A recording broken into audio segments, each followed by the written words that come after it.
Welcome to Drink Beer, Think Beer, the podcast that gets to the bottom of every pint. I'm John Holl, and we're headed to the Hoosier Heartland this week to talk with Dave Colt and Andrew Hood of Sun King Brewing about event spaces, simple beers, and a robust barrel program, along with some D-list celebrities.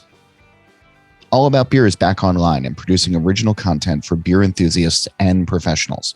Visit allaboutbeer.com to see the latest. And if you want to support us in that endeavor, we've set up a Patreon for both readers, and there's a professional tier as well. You can check out patreon.com/allaboutbeer to learn more. And for more audio content, search All About Beer on your podcast platform of choice and listen to the shows that are now available, including Brewer to Brewer, which is a conversation about, brewers talking to brewers, and the All About Beer podcast with M. Souter and Don Tess. We're able to bring you this show each week thanks to the companies that support independent journalism in the beer space. You can learn more about our surprisingly affordable rates by emailing info@allaboutbeer.com. Speaking of that, today's episode is sponsored by the Harpoon Brewery. Did you know that Harpoon IPA is New England's original IPA? Brewed in Boston and Vermont for decades by their employee owners. It's hoppy, crisp, and perfectly balanced. Harpoon IPA, New England's original IPA. Visit harpoonbrewery.com to learn more. And are you headed to Colorado for GABF? You should check out the Denver Rare Beer Tasting on October 7th. It's an incredible afternoon of beer passion featuring America's top craft breweries. And they're going to be pouring rare, exotic, and vintage brews, all to benefit the Pints for Prostates campaign. This is truly a bucket list event for a great cause where you get to try beers you won't find anywhere else. And you can meet the men and women who brewed them. More information is at pintsforprostates.org. A long time ago, I lived briefly in Indiana working as a newspaper reporter. Working the late shift, there weren't a lot of drinking options for a post-shift beer. But thankfully, there's a brew pub not far from the office that would stay open late. And on most nights, I'd find Dave Colt and Clay Robinson working on recipes and plotting their own brewery. That brewery would become Sun King, and now it's one of the largest in Indiana with a growing footprint, multiple locations, and a commitment to quality and a reverence that's unrivaled. It's been fun to watch the brewery grow and to rack up awards, and as I was thinking about this week's show, I noticed a can of Cherry Busey, the brewery's Flanders Red Ale, on my desk. So I called up Dave Colt and Andrew Hood, who runs the barrel program, because it seemed like a smart move to talk about that beer and everything else that was going on. From talking about how the barrel program has grown to new adventures the brewery has explored, including a spot in Florida, it's a wide-ranging and fun romp through central Indiana and beyond. Here's our conversation. So you mentioned right before we started recording that you're sitting at the bar. I feel it's only fair to ask which one, because in doing the research for this, I remember when you guys started and it was just this nice little, tasting room that expanded very rapidly. And now you're in no less than 45 locations in multiple states. That's an exaggeration. Yeah. I appreciate that. We're actually in our new event space. So that's why maybe it's a little echoey and, some sunlight is shining on our faces, but this is our new event hall and we're sitting at the bar there. Which is where? Is that in Indianapolis? Is that in another city? Like, where are you? Like it's across the parking lot from the mothership is what we refer to it, or affectionately known as 115 because that's the address. Okay. I was talking to somebody recently, speaking of event spaces, of how weddings and rehearsal dinners. And I've been to a lot of weddings at breweries over the years, but it's really become a bigger business, it seems, in the last couple of years. What pushed you all to open an event space? I think it's just the sheer number of people who keep asking. And we're like, well, there must be something here because we've said no for a bunch of years. So we might as well, we had some space that was underutilized on campus, and we decided to go ahead and turn it into a thing. So I think it's the persistence of the humans on the other end of the email going, hey, you guys should do this. And we listened. What goes into creating a proper brewery event space? What have people been saying they've been asking for, looking for? I mean, I imagine the proximity to beer is important, but yeah, I think the overall rustic charm of production, you want to feel like you're kind of in that space. So I don't know if you can see very well. We brought in a lot of barrels from Hoodland, as we like to refer to my good buddy Andrew here. And then, as you go walking back, you can look through barrels and see more barrels and more barrels. So we want to bring that feeling in, but also in the warmth of the wood and everything else, but also, have the space be usable. So it's more wood than stainless and hoses.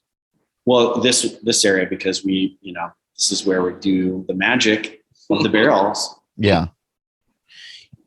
Are the barrels that people will be taking selfies with and doing wedding hashtags and all of that? These are like waiting to be packaged. These are resting and doing their wood barrel thing.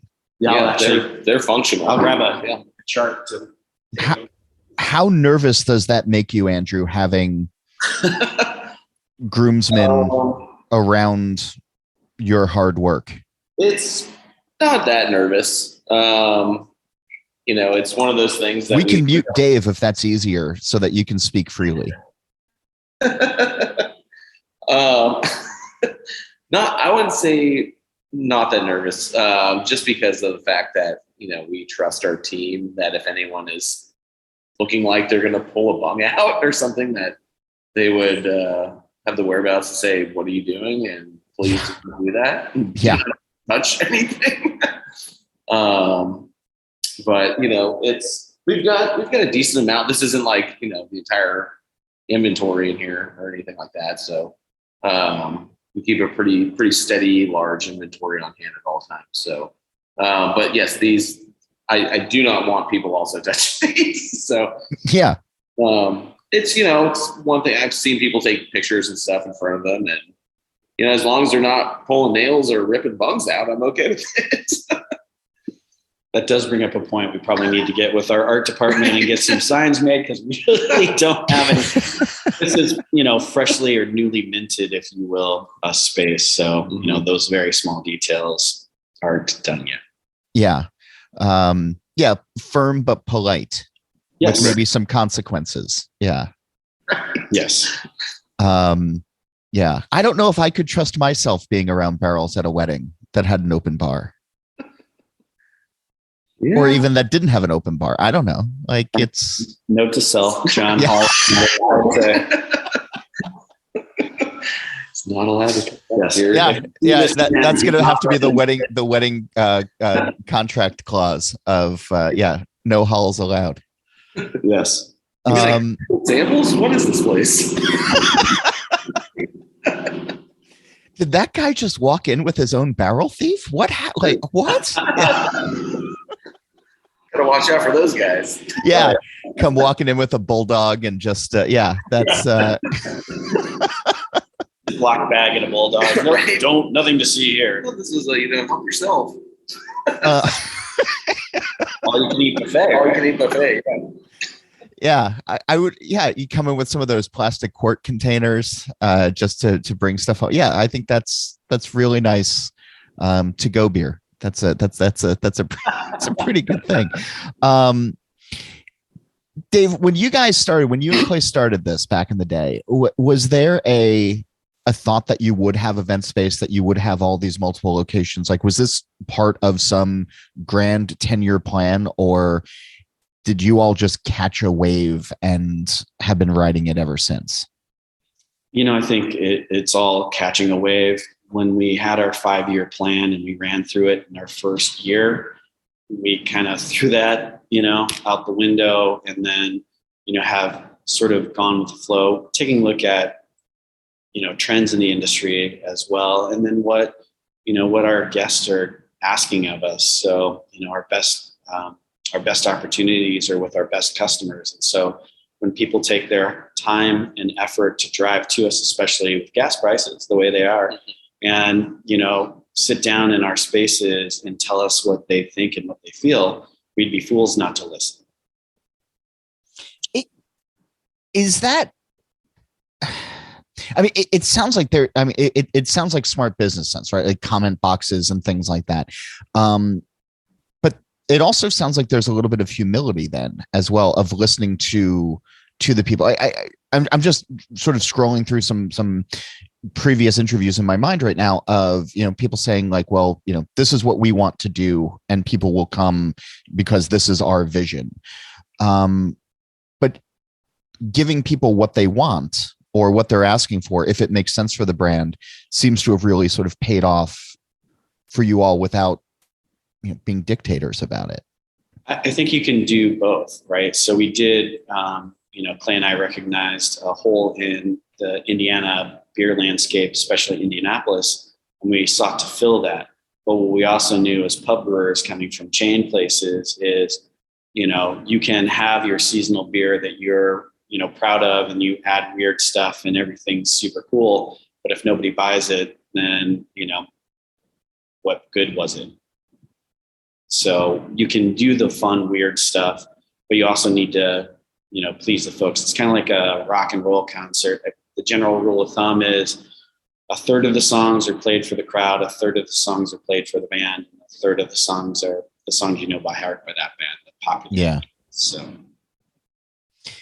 with that, idea in mind is kind of how we approach it. With that, like with playing the classics, like let's just kind of start there for a minute. I was pleasantly surprised scrolling through the site in the last couple of days, that your Scotch ale, your cream ale, and your pale ale are all still front and center. They are indeed.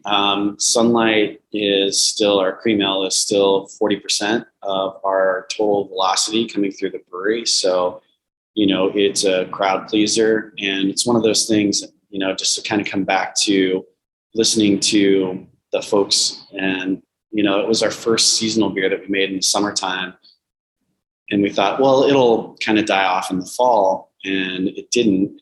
People kept coming in. We're like, this is probably our last batch. And they're like, no, don't. Please don't do that. My uncle, aunt, cousin, whomever, this is their favorite beer. They didn't think they could get into craft beer. And this is pretty awesome. So, hearkening back to something I read about New Belgium way back in the day, and they thought that, their Abbey single was going to be their flagship beer, but their guests told them something different. And so, we opened ourselves up to what are our people saying to us, and they're saying more cream ale. So that's what we did. WeMac is still, holding its own out there in the world because they're still malt beer fans in the mix. And then our Osiris Pale Ale has had a bit of a renaissance here in the past, year or so, where, it's a trusted brand flavor and in uncertain times, and folks are, cling to those kinds of things. So. Are you referencing the pandemic and just people looking for familiar and comfort, or? Yeah, I'm referencing that. Okay. Referencing, depending on what side of the political fence, everything seems to be sort of tumultuous and, tribal, and that does make people uneasy. So you like to have something comforting, something by heart. Yeah. Have you seen, I've had some conversations with brewers where some of the more traditional pale ales versus some of the more hazy, modern interpretations are seeing a bit of a bounce, especially from drinkers who might have come into craft via the hazy route. Has that, because I also know that you guys have hazies in your lineup, but are you seeing a connection between the two? Is there a relationship between those two styles? I don't know. What do you think about that? It's funny because I think things just are coming around full circle again. Especially with, you've got the hazy IPA, hazy pale ale train that's taken off. And then now people are like, but I want clarity again. And I'm like, cool, so do I. But yeah, I mean, I think I wouldn't call it like a gateway. Like I like gateway pale ale, but for people that are, unfamiliar, I think a lot of them start off there, maybe kind of test the waters and then move into the stronger stuff potentially. Well, if you're a hophead, you might want to have more than one beer, and you might start with, kind of a hazy and then ratchet back down, but still enjoy a bunch of hoppy goodness. Yeah. What, in listening to consumers and seeing what they're gravitating towards, are there any rumblings, any whispers of styles or flavors that people are looking for these days that might be coming back into the production consciousness? I think that we, focus on lagers a little bit more than, when we first started. We do love a good lager. And I think that really is, that's a popular trend that's been coming on for a while. I remember, 5-6 years ago, going to beer festivals and stuff. And then you'd see a brewery that you knew putting out a lager. And then next thing you know, there's another, highly sessionable lager. And pretty soon we're making one. Call that one Pachanga. So yeah. That's your Mexican lager. Mm-hmm. That is. I would say for most of the staff, a go-to beer for Shifties. Yeah. It is a popular beer among brewers for sure. I've had this conversation a bunch of times, and I'm still trying to get to the bottom of it. I know it's popular with brewers and brewery workers and certain segments of craft drinkers, but it does seem to still be difficult to convert other drinkers, of the more macro space. And maybe it's just an ingrained, that people don't want to accept change, or they're not willing to. It could be a price thing. Have you had any success trying to, get the hard and fast macro drinkers to come around to your Mexican lager or anything else that you're offering, aside from, hey, I'm in the tap room, I usually drink X, but I'm going to drink this for when I'm here? Well, there's, a couple of different thoughts. For one, we like lagers. They're, after you've had a hard, sweaty day of chucking, flowers into sugar water and fermenting it out, sometimes you just want something that's a little bit more easy. You might have been inundated with a bunch of hop smell because you're making a hazy, and you just want to kind of relax for a moment. Being in the summertime too, hot weather plays a little bit of a factor. You want something that's a bit more lawnmower-ish and not, quite as challenging from a palate standpoint.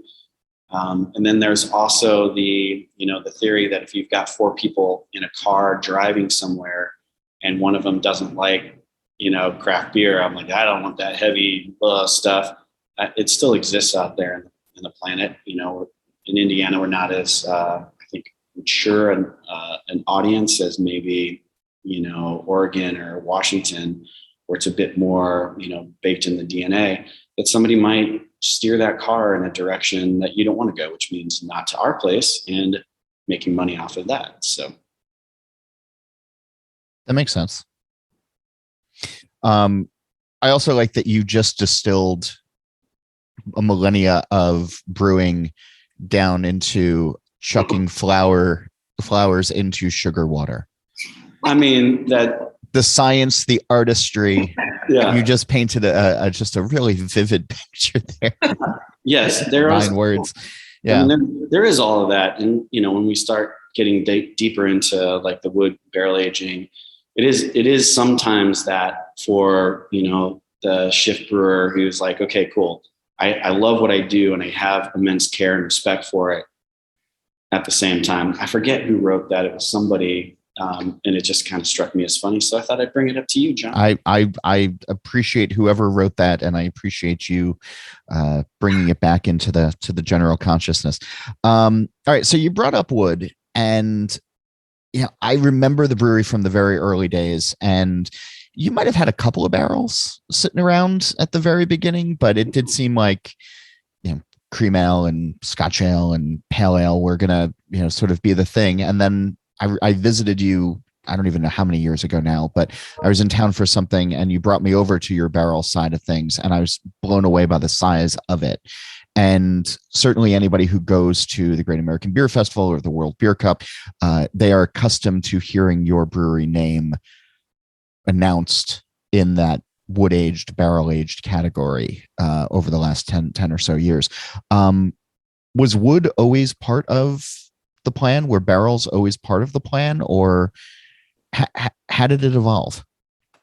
So one of the first beers that I ever won a JBF medal when I was back at the RAM was a bourbon barrel aged Doppelbock. And so, gosh, that was, how long ago was that?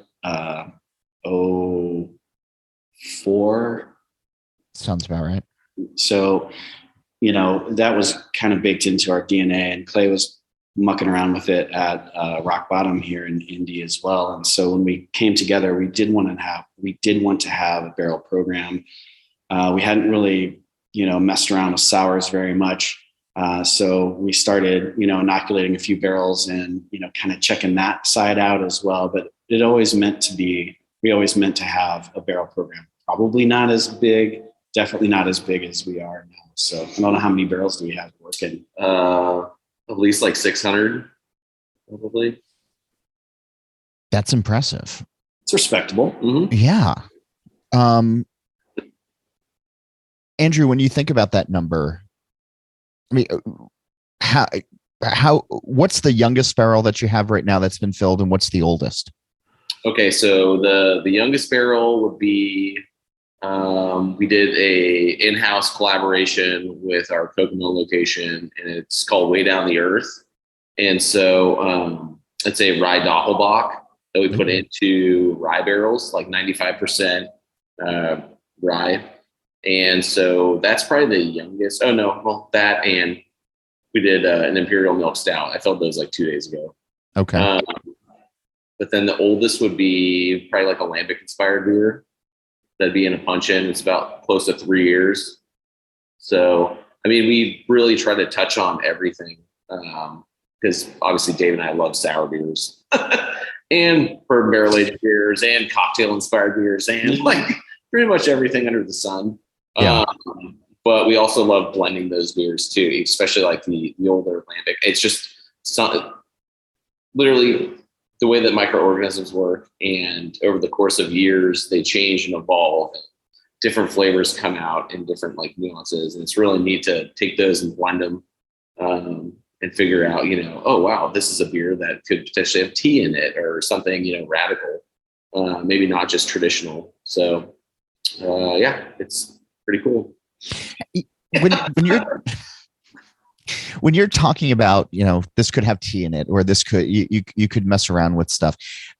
Is that something that you're thinking about when you're filling barrels or when you're making the base beer, or does that come while you're tasting it over the course of X many months or years? Yeah, Andrew. Yeah, right. I would say it's usually like post or like closer to like when things are going to come out. Because Dave and we just had a meeting this morning, which we have every Friday. And it's literally checking in on things and pulling samples. And it's like, what, direction does this beer want to lean into? Is it, fruiting it? Is it adding coconut, chocolate, like, whatever? It could even be a sour beer that we're like, let's add chocolate to it. Why not? If it accepts it. Right. I would say a classic example of how we do that. We do have a clear intention in mind when we put something into a barrel. We don't just have a barrel willy-nilly and go, okay, we got some extra kegs of this and throw it in there. We are very intentional about the recipe that goes in, the spirit, or whatever was in it prior to. Could be mead, could be wine, what have you. We're very intentional about those flavors going on. But then when you're dealing with, more nature and reaction to temperature, if there's microorganisms in there or what have you, then you have to kind of listen to what they're saying to you as well. And so if you thought, well, this is a perfect example, or as we like to say, a classic example of a beer that we produced. So we put a Belgian triple into some, was it Cruzan rum? They were Bacardi rum barrels. And we are fired up for that, classic rum kind of thing going on. And what the barrel gave us back was this really beautiful, like, light apple character. We both looked at each other and we're like, rat farts. This isn't what we, expected. But then, on second sip, I took a sip and I'm like, hang on though. It's not offensive. In fact, it's better than offensive. This is a really lovely flavor profile and we should just kind of lean into it. And then Hood said, well, we could do this. We could just take caramel, or we could take apples and cut them in brown sugar and cinnamon and brulee them and add them to the beer. And there you had it. That's how caramel apple triple was born. Right. I mean, you can't be doing that for all of them, though. No, but we do taste. We don't taste necessarily every single barrel. If it's like a Cherry Busey flight, which starts off as Flanders, we'll group them together and say, okay, you guys are a blending component, you are this and that. And we work out what our blends feel like for that.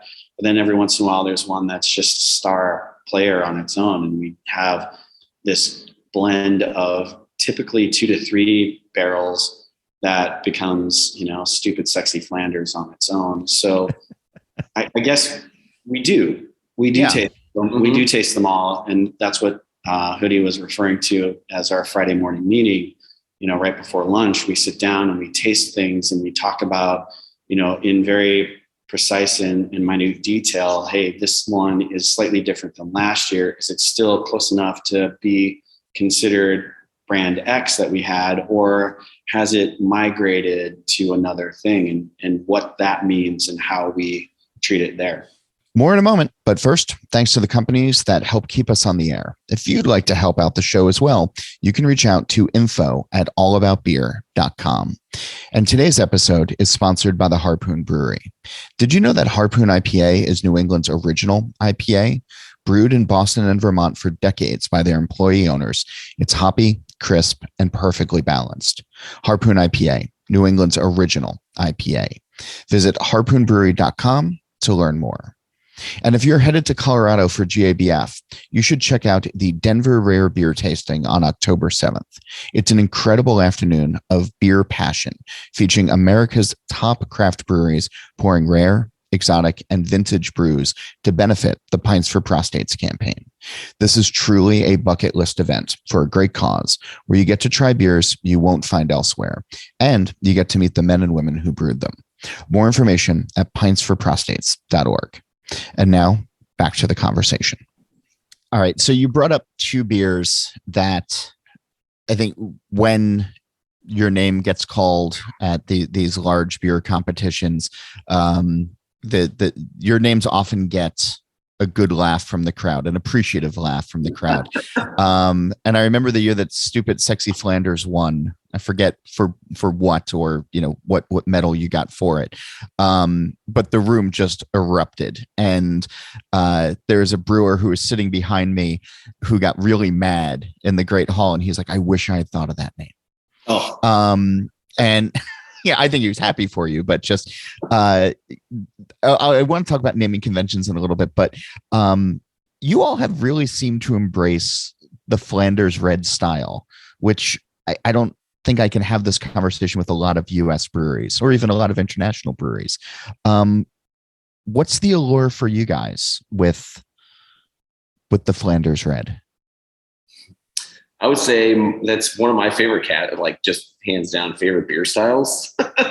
It's just, it's obviously much different than your typical lambic style of beers, but I think it's the complexity overall and the fruit. And I love cherries and raspberries and, basically most of the balsamic vinegar. Yeah. Yeah. Just a kiss. Just a kiss, but it's just very well executed and it's just different. And that's really, I think, why I like it so much. Yeah, it really lends to a lot of different fruiting. So we've had some iterations of, Cherry Busey. We have a raspberry version that we call Razzle Blaster. We've got a version that will be entered into the Great American Beer Festival this year called Barrel Strawberry. Barrel Strawberry.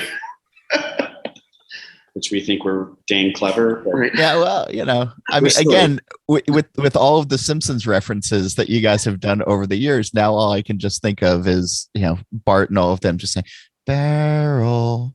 Yeah, absolutely. I've been in Wrigley Field chanting, not barrel, but Daryl. So, yeah. If you look at the artwork, if you know the reference, then you know. Otherwise, it's just a really nice little, poster. It's pretty awesome.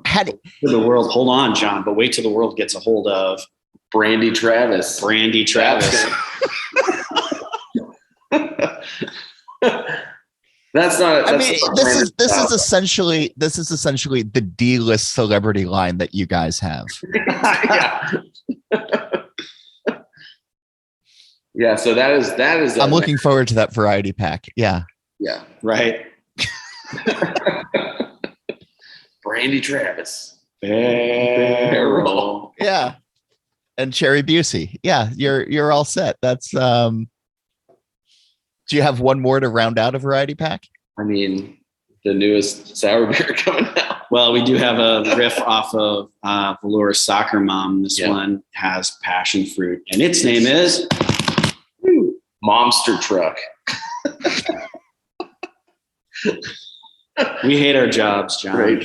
Hey, you clearly don't. How did those meetings go when you guys are or is it just somebody has like a really fun play on words and it just goes on a whiteboard somewhere? How are you naming beers? Sometimes I have a list on my phone in my notes of probably 150, 200 names that, we've borrowed from time to time when we're in a pinch. Otherwise, when we were tasting the strawberry beer, then Hoodie was like, hey, what if we call it? And I was like, yes, absolutely. Yes. So, sometimes it's spur of the moment. Otherwise we do a little deep dive. What was the base of the beer? Yeah.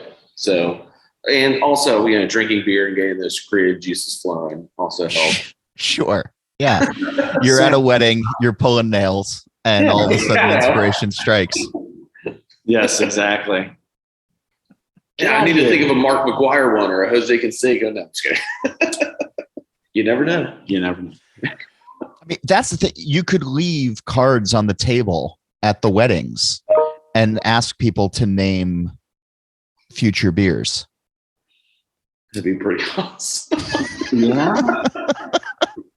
Well, you do have a wedding. Yeah, just everybody's drunk uncle at the wedding, just leaving really just terrible names. But you might be able to get one good one out of it.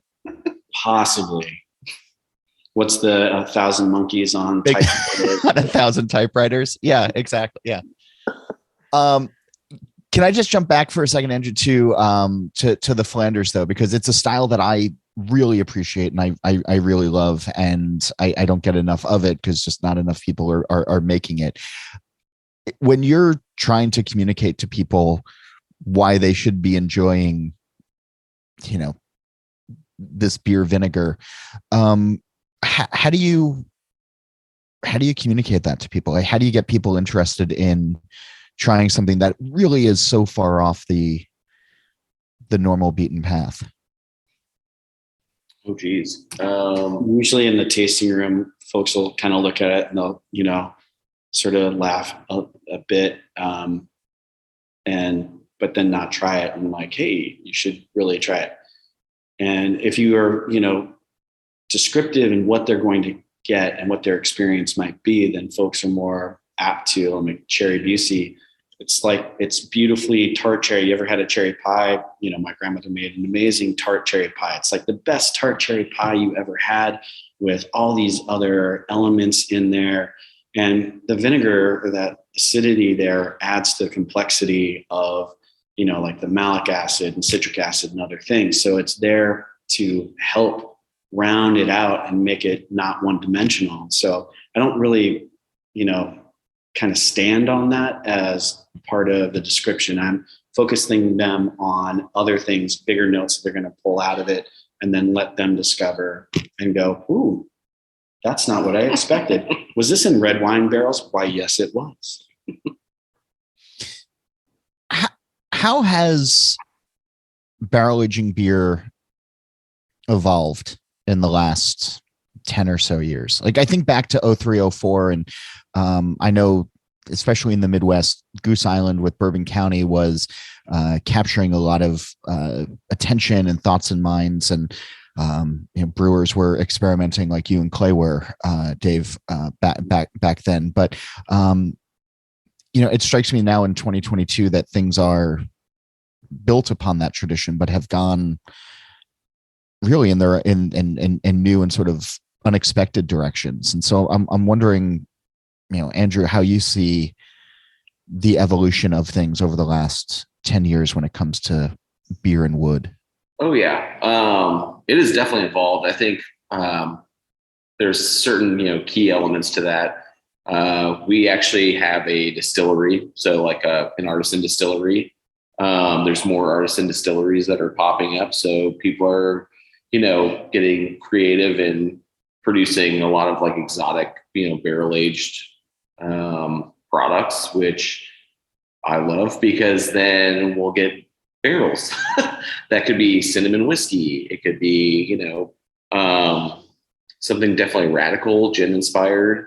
So definitely that is helping evolve, I think, the barrel aging kind of industry.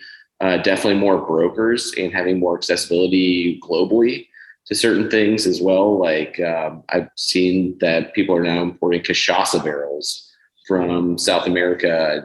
I mean, that was never an option like 10, 15 years ago. It was only just basically bourbon. It was even super hard to get tequila and rum barrels.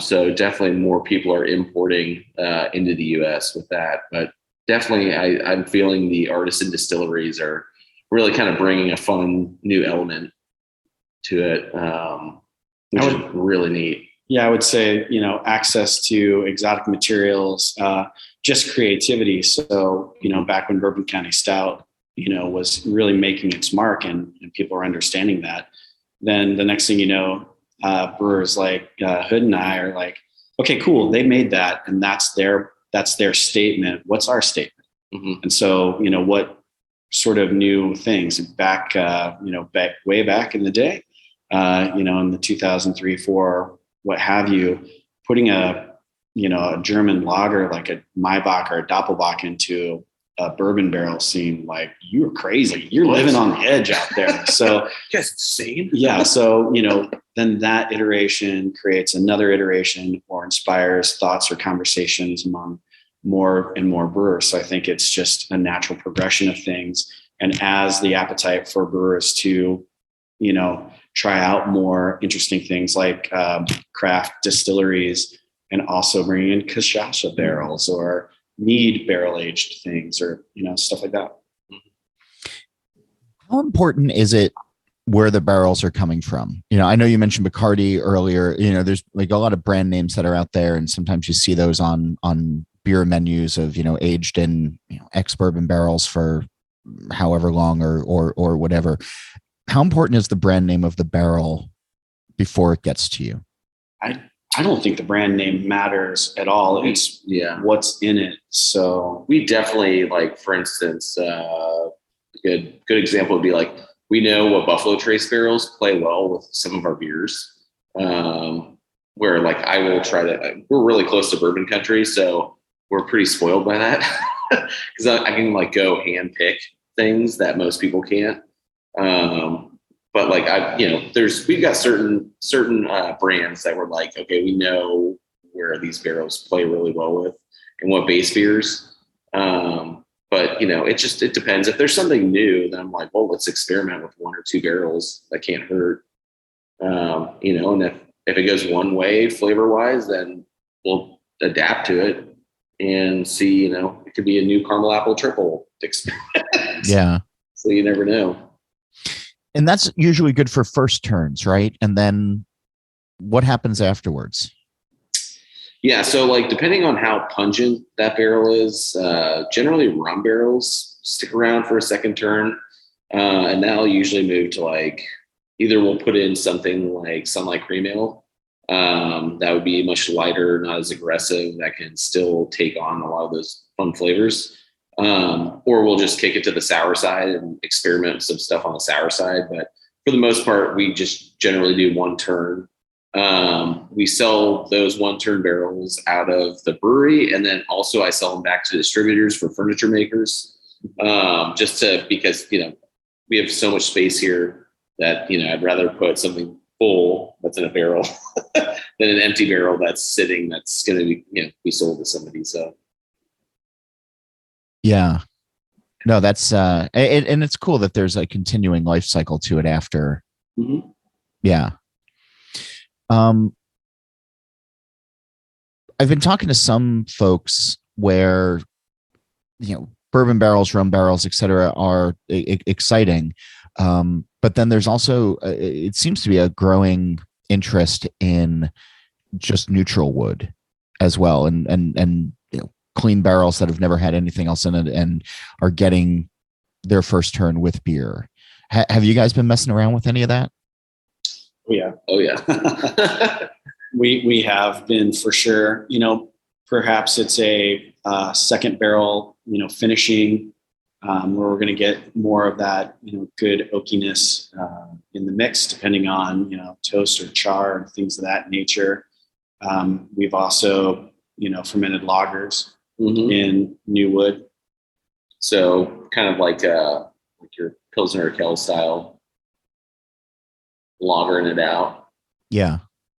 Which has done wonders. It's pretty amazing. Definitely adds like just a very old school.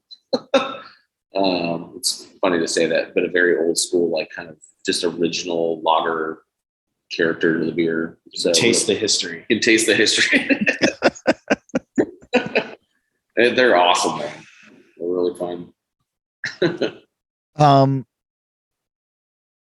So you're in the event space, and remind me again, how many different locations you all have now? We've got the mothership. We have Fisher's location, which is our R&D brewery. We've got a brewery, smaller batch brewery in Kokomo, Indiana. We have a tap room in Mishawaka. We've got a place out at the airport, and one of our newest locations, Sarasota. Not Sarasota, Indiana. No, it's not. It's funny. We opened up 2 tap rooms, and I advise against this. It lined up, unfortunately, that they opened up on the same day, but they're both 2.5 hours away from the mothership. One by car and one by plane, but still 2.5. All right. So talk to me about how Florida came about. Because that's a jump. It is and it isn't. So if you think about migration history from people in the Midwest or in the Northeast, there are 2 major, arteries, thoroughfares. You got I-75 and I-95. And if you take a look at, folks are usually path of least resistance. So if you're on the East Coast of Florida, most likely the people are transplant East Coasters from the Northeast. And if you are on the West Coast of Florida, most likely they're from the Midwest, because you leak up to 75 and come on down. So how we got started in Florida was really sort of accidental. Joe Burns, who's our VP of sales, came to us from Cigar City, and he moved, from, sunny, warm Florida to where it can be chilly in the wintertime with some snow. And his wife, after, that first winter, was like, I'm moving back to Florida. Yeah. The grandkids down there and the whole 9 yards. So Joe came into, Clay's office when we were having a meeting, and he said, hey guys, I got to inform you of this, but I got to move back to Florida. And we kind of looked at each other and we're like, are you quitting? What's going on? And he goes, no, I don't want to quit. And so we thought about how he works his job and the interfacing that he does. And he's, on phones and emails and, talking to buyers at Kroger and Walmart and Meijer and all kinds of things like that. So he's really not, face to face. This is all done over emails and phone calls and now Zooms in the mix.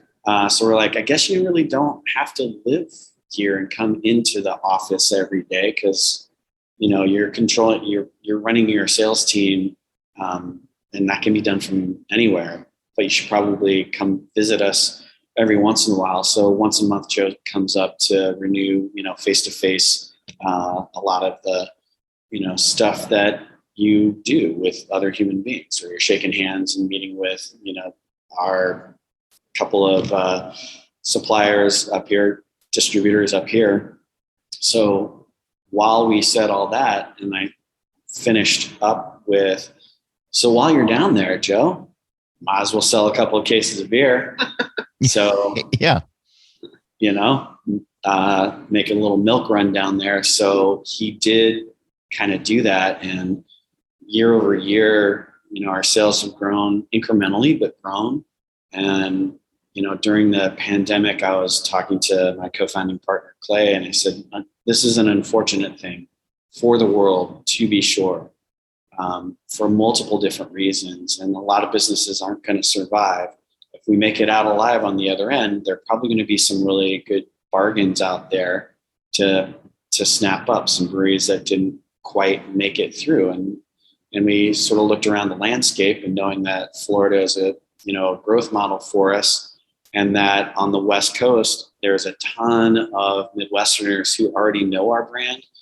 So it's not as heavy a lift as being brand new from out of town. We wanted to, make our mark and say, hey, we are investing in a brewery in Florida and really going to get after it. Is it working out? It has been a total of 10 weeks. Yeah. But initially. Yeah. No, it's been great.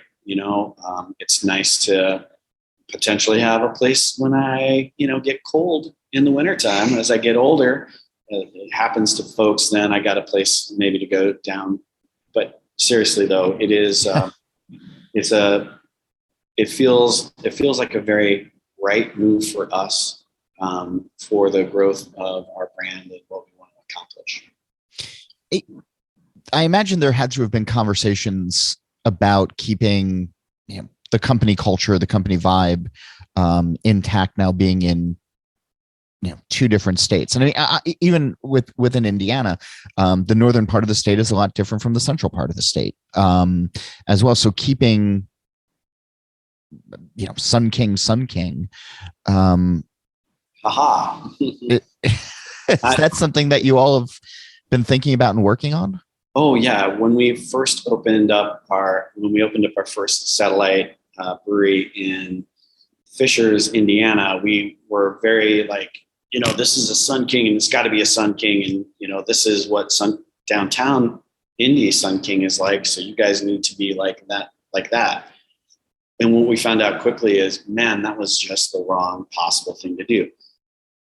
So we want every Sun King location to breathe and feel and, not cookie cutter, and have its own, pride of being a Sun King location, but also its own, micro system of how everybody interacts and enjoys each other. Still being able to be a part of the whole, but to also be able to adapt to the surroundings that they find themselves in.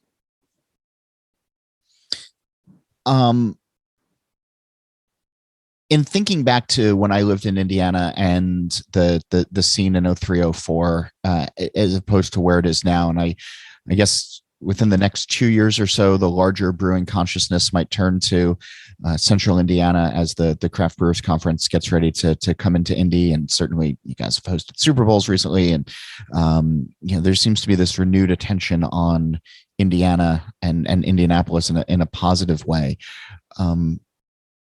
What's the state's brewing vibe overall these days? Is there a thread that combines the growth, and that has allowed for the growth that's happened over the last 20 years? Gosh, that is a great question. I don't know how to answer that. A lot of times, and especially because of pandemic, sort of shrinking your world, siloing your world, there are more breweries, and I can even know it used to be a time when I knew every brewer at every single brewery in the entire state, and we could always, borrow a cup of sugar, so to speak. Hey, I'm short on grain. Do you have 20 pounds of acidulated, Fireman acidulated malt? Yeah, man, I do. Cool. I'll get it back to you in about a week when my next pallet rolls in, that sort of thing. I still feel that exists, that, congeniality. I think that, we're aw shucks Hoosiers, and we're humble and hardworking. So I don't know if that answers the question specifically, but that's how I feel. Okay. I've been asking folks on the show for the last, I don't know how long now, the Green Door question, which is essentially, there's a television show called The Good Place. I don't know if you guys are familiar with it, but in the final season, the concept of a green door is introduced, where you can walk through this door and be anywhere at any time in history with whoever you want to be with. And so if such a door was on our plane of existence, and we could finish this conversation, and in your bright, shiny new event space, you could walk through the green door and be at any pub or any brewery anywhere in the world with anybody that you wanted, where would you want to go? Who would you want to be with? And what would you like to be drinking? And Dave, let's start with you. Panic. This is a panic order. This wasn't on your PR sheet, your talking points memo. It was not on the talking points memo. Terrible. We'll have to talk to Hood's roommate, who's our PR. Back to this. No, shoot, we should have turned it over. There it is. No, it's not there. Just kidding. I've often kind of pondered the existence of beer, and when we do beer tours, Clay and I still do them, especially for new staff. I get to a point and we're talking about, hey, how old's beer? And people will throw out whatever random dates. And I go, but okay, date here, we all know what that is. And I go, but I'd really like to meet that person who got chased off by a lion or whatever and came back days later to that fermenting, barley cake thing, and looked down in it and went, wow, that's pretty good. Yum. Right. So that'd be a cool moment, I think. Andrew, what about you? Oh, geez. Let's see. I would probably, you had 4 whole minutes while Dave was talking. I never actually got to meet Michael Jackson, the famous beer writer. And I think it would be cool to go to his local pub and have a pint with him, and actually talk to him about everything. And the guy was full of just so much knowledge. I think that'd be really neat. He's pretty fun. Yeah. Yeah. Well, fellas, is there anything on your talking point sheet? Cherry Busey's now available, where fine beers are sold. In Indiana. What else do you need to plug before I let you go? Oh gosh. Well, our caramel apple triple, that beer that we talked about that turned into this happy accident of deliciousness, is also available right now. Get on a plane, train, bus, or car, and come on down and visit us here in good old Indianapolis. We're going to be out consult your local Greyhound dealer. Yeah. Right. We're going to be out at the Great American Beer Fest this year presenting. So if you're going to be out there in Denver in October, please do drop by and say howdy. A lot of fun beers. And that means you, John. Yeah, a lot of fun. I might be out there for a day. And if so, I'll catch up with you guys. Well, Barrel Strawberry and Brandy Travis will be out there. So you have friends waiting for you. Can't wait. It's like the reunion I never knew I wanted. Yes. Guys, thanks for doing this. I appreciate it. Thanks, John. It's always a pleasure to chat with you, my friend. The Craft Brewery Cookbook is now on sale where books are sold. Get a copy today. And All About Beer is back online. Go to allaboutbeer.com to catch up with great content. If you want to keep in touch with me, questions, comments, guest suggestions, email me. It's John Holl. That's JOHNHOLL at allaboutbeer.com. Or you can get with me on Twitter at John_Holl. All About Beer is, of course, on Facebook, Twitter, and Instagram. Just follow along at All About Beer. And This Week in Rauch Beer is also online. The Facebook group is easy to search, and on Twitter and Instagram, it's at TW Rauch Beer. We're able to bring you the show each week thanks to the companies that want to support independent journalism in the beer space. If you would like to learn more about our surprisingly affordable rates, please reach out to info@allaboutbeer.com. Speaking of that, today's episode is sponsored by the Harpoon Brewery. Did you know that Harpoon IPA is New England's original IPA? Brewed in Boston and Vermont for decades by their employee owners, it's hoppy, crisp, and perfectly balanced. Harpoon IPA, New England's original IPA. Visit harpoonbrewery.com to learn more. And if you're headed to Colorado for GABF, you should check out the Denver Rare Beer Tasting on October 7th. It's an incredible afternoon of beer passion featuring America's top craft breweries, pouring rare, exotic, and vintage brews to benefit the Pints for Prostates campaign. This is truly a bucket list event for a great cause where you get to try beers you won't find elsewhere and meet the men and women who brewed them. You can find more information at pintsforprostates.org. All About Beer has a podcast channel now. Search and subscribe on your podcast platform of choice. You can listen to M. Sauter and Don Tess. You can catch up on great beer destinations with a new podcast hosted by Andy Crouch.